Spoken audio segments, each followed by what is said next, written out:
Show on the road. Good morning, everybody, and welcome to the Morning Blessings.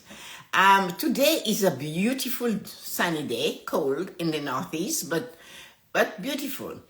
So, blessings to you today as we rise with purpose. So today we have a purpose. We do have to have a purpose every morning. Today we are going to dive deep into a question that many of us have quietly carried with us in our heart, in our mind, and we do not voice it. Sometimes we voice it.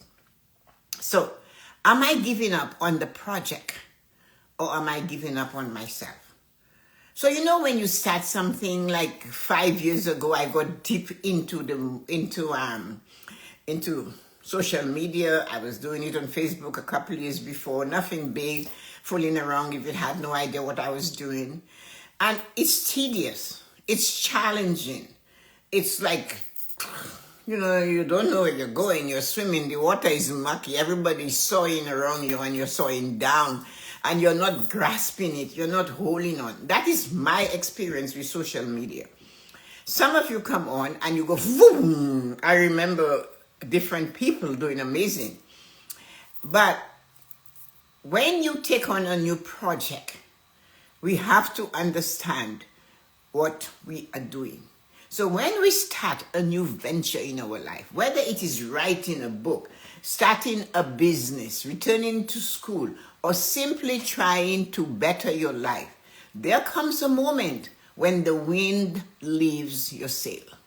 There comes a moment. You're so passionate about doing this thing, and then your balloon just pops. And that is why sometimes we have people in our life that becomes the wind beneath our wing, and they keep us afloat. And that is important for us to have. So, what the question still remains, what are we doing? You hit a block, it's like you hit a wall, you feel stuck, you consider walking away. You know what, Tessa-Marie, I hear that so often. But before you walk, let us pause together. What are you really giving up on? What are you really giving up on? The project is not about the task. It's not about the project, the work to get there. It's about who you are becoming through the task. It's not the project.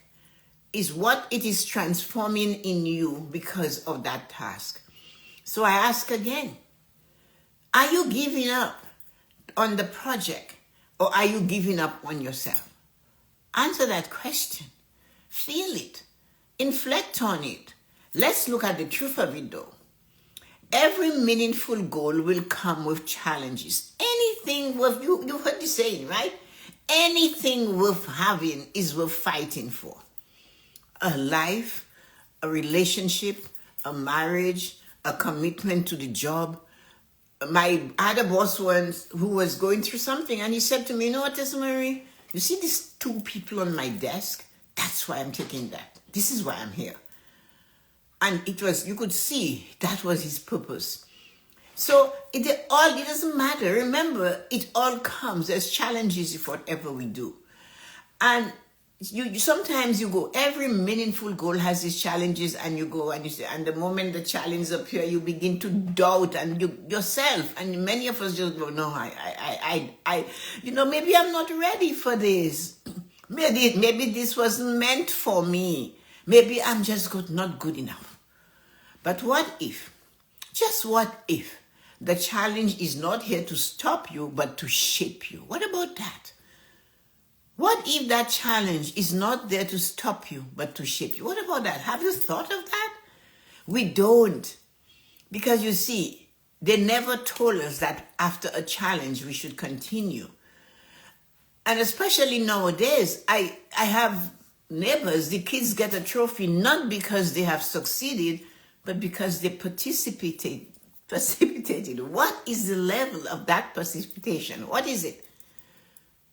Did they just cruise? I remember the frustration in my son's 11-year-old shoulder and attitude. When he would come home and he said, or he would see me at the field and say, Mom, you see this guy over there? He hasn't touched the ball. He hasn't hit the ball. He hasn't seen the ball. He hasn't done anything with the ball all summer. That's why we lost. And you could see that. So you are there though. Why are you there if you're not giving it 100%? And that is what he was telling me in his little mind. And I said, well, he said, no, Mom, he could at least try to catch it and fail, but he's not even catching it. So you have to understand that it's not, you have to participate well and do your best. But what if that challenge is not there to stop you, but to shape you? How would you know? Challenges are messengers. They are. A challenge in your life is a messenger. When challenges pop up, they aren't random. They arrive with a message. They are messengers letting us know something must be addressed. Something needs our attention. Something must be strengthened. You must pause and recalibrate. And sometimes that challenge, as you hurt yourself, or something is hurting. Maybe you're not old yet. You're in your 20s, your 30s, and it just feels, I have this headache. Something is going on. Stop and ask the challenge. You know what? The problem is not the challenge. The real problem is the meaning we attach to the challenge. It's not the challenge. A challenge gives you a chance to win. For that reason, you will notice in my writing and my speaking, and when I hear people use that word, it just gets me like this. When people say it's a struggle, I'm struggling, I go, no. Look at the word struggle. Don't use that word. Look at it. Write it down. It looks like a snake. The S, T, the R, the U, the G, the L, the E. It's a snake. How are you going to get out of this? A struggle does not give you an opportunity to win. A challenge does. I challenge you. You have a choice. You could win. And that is why you have to watch your words. The problem is not the challenge. The problem is the meaning we attach to the challenge. If we decide it is insurmountable, then it is insurmountable. If we decide there has to be a crack in this damn thing that I can enter, there must be a way to solve it, then it's going to work. But you must find it. You have to do it. You cannot let go and just run. When we feel resistance, we assume it's a sign to quit. Whoever told you that? Resistance is not rejection, it's refinement. I want more from you. So, let us flip the script. Let's say, this challenge is a sign that I am on the right path. It's calling me to rise, not retreat. That challenge that you're having and you're thinking, oh my God, this is going to kill me. No, you have to get better. I am up here. I'm taunting you. The challenge is right there. And you cannot grasp it. And it's taunting you. I dare you. Come after me. Do you have what it takes? Micah did that to me. He went into the shower and he didn't like getting a full shower at the time. And I said to him, you have to find out what it has to give. So when you get in the shower, ask it. Say, is that all you got? And I got him to do that. Is that all you got, shower? I need more. Give me more. And he started believing that. So he was never afraid of it again because I said, this thing is coming. You need to prepare for it. Ask it. Is that all you have? Tell the challenge. Come on. Is that all? Or like those say in French, c'est tout? Huh? Oh, give me some more. So you have to do that. And that attitude, that message you're sending to your brain is telling it, you can win. You have to win. You have the opportunity to win. That's what you're doing. This challenge is a signal that you're on the right path. It's calling you to rise, not to retreat. When challenging, the thing about that, inflection before reaction. You guys know I don't use reflection for that. Inflect. Reflect is looking back. Oh, you're looking yesterday, last year, John Doe did it and failed. That's reflecting. Inflecting. Go in before you react. Go in before you tell that person off. Go in before your tongue sends words outside you cannot retract. Go in and ask inflection. When challenges arise, the common reaction is to rush to someone else. Yeah. Oh, John, this is not working. What do you think? My husband is a fool. What do you think? My wife is just driving me crazy. She's spending too much money, or she's Really? Honestly? You expect somebody else to do that for you, don't you? What do you think I should do is what you ask you. You heard me say, and I point it. I don't keep one single thing that I have that I get inspired by from any of my followers. Anybody. I don't care if they follow me or not. They need help. Here I am. I ask you to ask that question. If you were me, what would you do now? Whether you cry when you ask that question, it does not matter. But you are asking it of self, the inner self, the true you, the answer self, the one with all the answers about you, your life, and everything. If you were me, what would you do now? The thing is, we get the answer, and the answer might not be what it is we want to hear. So we walk away from it, and we hit that bloody wall, head burst, blood all over. I know Tessa-Marie, I got the inspiration, but it didn't seem, it was too good.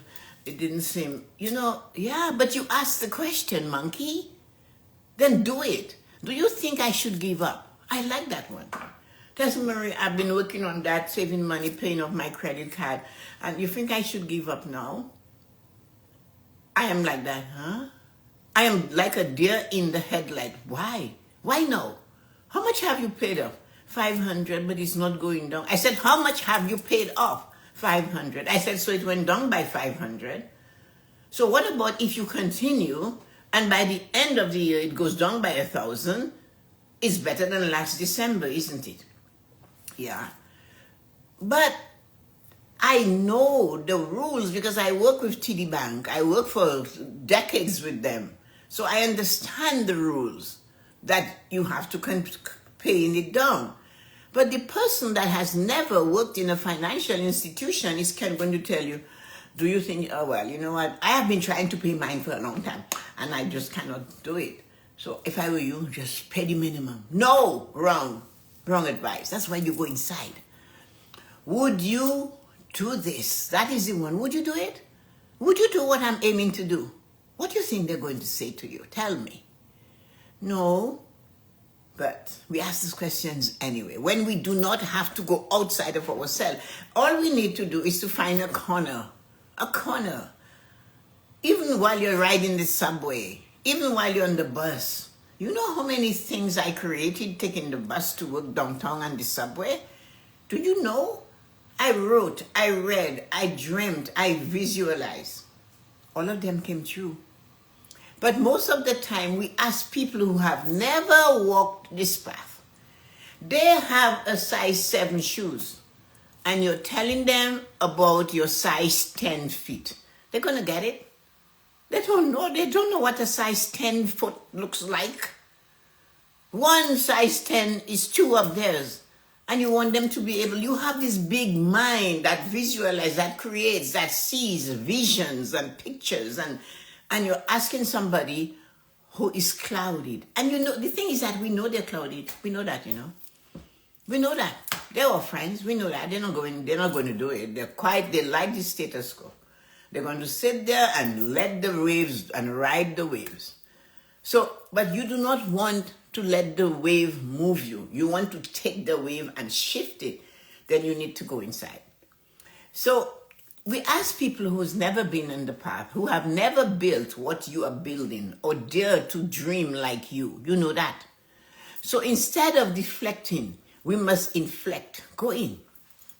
So we deflect because we're asking everybody what you should do. Would you do it if you were me? Should I give up? Really? That is deflecting. You need to inflect in self. Go inward and ask self, what am I being asked to learn here? The challenge has a lesson. There is a reason why you have this challenge. What are you supposed to be learning from this experience? Ask it. Yeah, where am I being stretched? What is that pulling and tugging I'm experiencing from? What is that? What can I do differently? What should I do differently? So a simple thing, you either add sugar to tea and you add too much. You add salt to a dish, you add too much. You add pepper to a dish, you add too much. So now that you've tasted it, you know you should add less. That's the question. What can I do differently? Should I put more salt because I didn't add enough or take away? What should I do differently? I know for sure, if it is too salty, you cut up some potatoes in it and the potato absorbs the salt, right? So we know that. But you have to do something differently. Inflection is the sacred space where clarity meets truth. And that's what scares us. That's why we go outside. Because we do not want to meet the truth.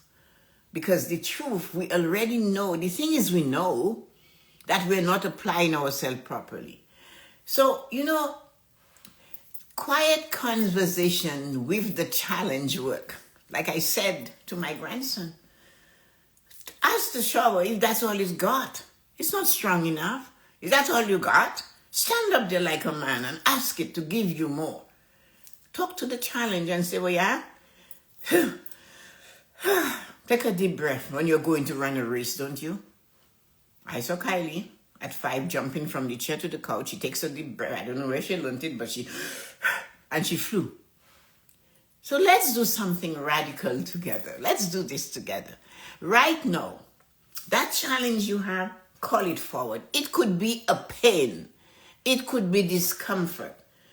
You have a hurt shoulder, a hurt back, a knee. Hey, you say to the knee, I have to walk.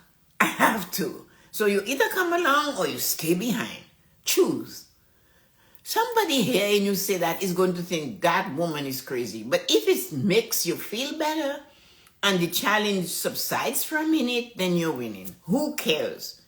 So right now, call the challenge forward. Whatever it is that's making you doubt your path, name it. Name it. Just do that. Now quietly say to it, I am not afraid of you. I am listening. What are you here to teach me? The challenge, you call it and you say, okay, we need to talk. We need to talk. And this is just not satisfying, You are in charge. You're the manager, you're the supervisor of your dream, goal, and desire of that project. You look at the credit card and you go, why you tempt me so? Why every time I go out, you want me to pull you out and buy something you know for sure I don't want? What are you looking for? You have to work with me. I need to pay you off. What's wrong with that? It may be you're playing with your mind. You're sending the message to your brain. Come on, brain, let's get this going. I'm not afraid of you. And what is your message? I am listening. Like I told this little boy, he's not afraid of the shower. Go in there. What are you here to teach me? Come on. Find out. The answers may not come immediately, but that doesn't mean you have to give up. But in the stillness, something inside you will stir. That feels good. Sitting back and relaxing and thinking and going inside and talking to this situation that's a challenge in my life, preventing me from winning, preventing me from living my fulfilled life. It's not coming though. It's not, but something is moving. A thought, a nudge, a piece of clarity, that is your inner guidance speaking. The challenge has wisdom. It's a sacred teacher. If you're willing to stop fighting it and instead partner with it, it will show you the next step. I know that for sure. Been there, done that. So if you anchor yourself in the 5 pillars of prosperity Let us look at some reflection. Now we are going to take it. Let's reflect on how this moment connects with your 5 pillars of prosperity. Emotional prosperity. Pause and check in what you're in with your emotions. They are your compass, not your enemy. Your emotions tells you where to go and where not to go. They are your compass, not your enemy. Mental prosperity. Train your mind to see the opportunity in the obstacle. What lesson is there in it for me? Train your mind to see it. Say to your mind, what am I supposed to learn from this? Physical prosperity. Care for your body during these moments of strain and stress. You need energy to persevere. So when all hell breaks loose and you're letting it control you, that's when you have to take care of your physical, mental, emotional prosperity and spiritually trust the divine timing. You are not alone in this. The universe has your back and God is on your side. You guys tell that to me all the time. But when you have the challenge, you forget the 5 pillars. And I've told you, the 5 pillars, if you embrace them, it's going to teach you how to live a fulfilled life according to your vision of that fulfilled life. You know, look at what emotions said. Pause and check in with your emotions. They're your compass. They'll take you to the right spot. They're not your enemy. Mental prosperity. Train your mind to see opportunity in the obstacle. Physical. Care for your body during the times you're feeling the worst. My mom used to say, the day I have feel the worst, that's the day I dress my best. You know, care for your body during these moments of strain. You need your energy and to persevere, to go through it. You're going to have to go through it. So you might as well get everything going. Get those 5 pillars on your side. Spiritual prosperity. Trust in the divine. Trust in what you believe. Stop doubting that. Financial prosperity. Don't let short-term discomfort sabotage long-term wealth of money, ideas, or value. You know how you're going to sabotage it? You've been paying off this credit card, or you've been working on this thing. Then all of a sudden, you know what? I need a bottle of wine. I need to go out to dinner. I need a reward. I paid 500. Let's go spend 6. Really? That's what I mean. We allow it. The pillars remind us. Really, they do remind us. You are not just a project manager. You are the life builder. You're not managing this project. Out of this project comes more, a lot more. But that is just the first step. So let us look at some of our affirmations. I always want to have affirmations because sometimes we are walking and we need affirmations.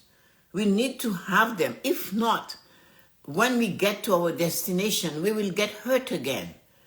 I trust the process of growth, even when it feels uncomfortable.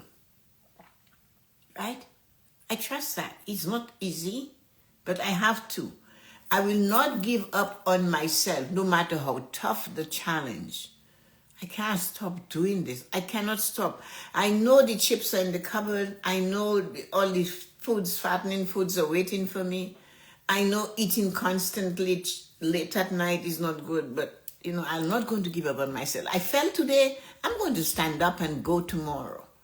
I know the answer lives inside of me. Do you know that? Then what's your problem? Go in and find it. I always see my 7-year-old self inside of me. For some reason, I'm stuck on my 7-year-old self. She's a fascinating young person. Amazing. She's curious. She loves asking questions. She always said, suppose. Why? Go visit that 7-year-old self or 10. You decide. And talk to that person. Were you happy then? Did you like it? No, you didn't. What did you do when you were faced with challenges and you were 7? I dreamt. I visualized. I saw a future without those challenges. And now you're an adult. You're doing less than the 7-year-old self did. Come on, people. I will not give up on myself no matter how tough the challenge. I know the answer lives inside of me. I give myself permission to pause, inflect, and to rise stronger. Stop. Pause so you can rise. You can get there better. Close your eyes. Take a deep breath. I'm ready for you. Really, I'm asking you to do this now. Breathe in and breathe out. Imagine yourself standing at the edge of a forest path. It's unclear and it's wild. You're just standing there. This is scary forest. You don't know what animals are hiding in there. You hear a voice. And the voice says to you, this path is yours. It was not meant to be easy. It was not meant to be relaxed. It is meant to transform. It is transformative. It is there. It is to transform you. Take the path, the voice says. You will meet like-minded people on this path. You will find others who are also challenged by the same thing, but they're one step ahead of you, and they will encourage you to move to the side. You begin to walk slowly with determination. Each step is supported. Each challenge along the way makes you stronger. You do meet things. Your shoes get torn. You get cut. A tree scratches your arm. A bird poops on your head. The sun glints on your face and it burns. Then the breeze comes and it's cool. It rains. It might have a spring storm. You're on the path. Each challenge along the way makes you stronger. You are not turning back. You're becoming. You are becoming. You're on the project. And stay on that path, because over there is this person who needed to do this, and they did it and they won. How are you feeling today? So, are you giving up on the project, or are you giving up on yourself? You can't do that. If you give up on yourself, who's going to take care of you? You can't. Have an amazing and wonderful day, all of you. It is so fabulous to have you guys here today. Those of you that came today on TikTok and Instagram, thank you for coming. It is beautiful and sunny. So the thing is, what are you going to take from this morning blessing? Take one thing, just one. Remember, when you don't know what to do, tell yourself, I've got this. I have Michael Jordan level talent. And push, challenge, and make sure you get there. You'll get it. Have a wonderful and amazing day. Thank you, everybody, for coming. Talk to you later. Everybody on TikTok, goodbye. Thank you. And wonderful people over here, hello. How are you guys doing today? So let's see what you said. Oh, you had a lot to say. So if I didn't call your name when you came in and you don't know the new rules, I'm sorry. Stacy, Loretta, Nancy, happy summers. Lisa, Nancy is foggy in Wisconsin. She'll be fine. That's a great tip. Thank you, Tessa. Colleen. Those pork chop sounds wonderful. They were tasty. I had one. I saved 2 for Jillian. I cannot eat 2. She's coming today, so she can have them. Oh, Junius was here. And Yuko, good morning. And Diet Grundle joined. Hello, every challenge is the key to the world. Amazing, Tessa. Thanks, Stacy. Amazing life. Thank you, Tess. Thanks, Yuko. Thank you, Tess. You're so glad to be back. You're welcome. Always welcome. So, guys, hi, Loretta, Nancy, Stacy, Yuko, and Lisa. Thanks for hanging in. What do you guys think? What are you going to do today? It's a nice sunny day. I have to create. I didn't do anything on the weekend but housework. Or I don't know what I did. Did I do housework? No, I just put around. So have a great day. Talk to you later. I'll see you guys on the other side of time. Take care, everybody. Love you. Bye-bye.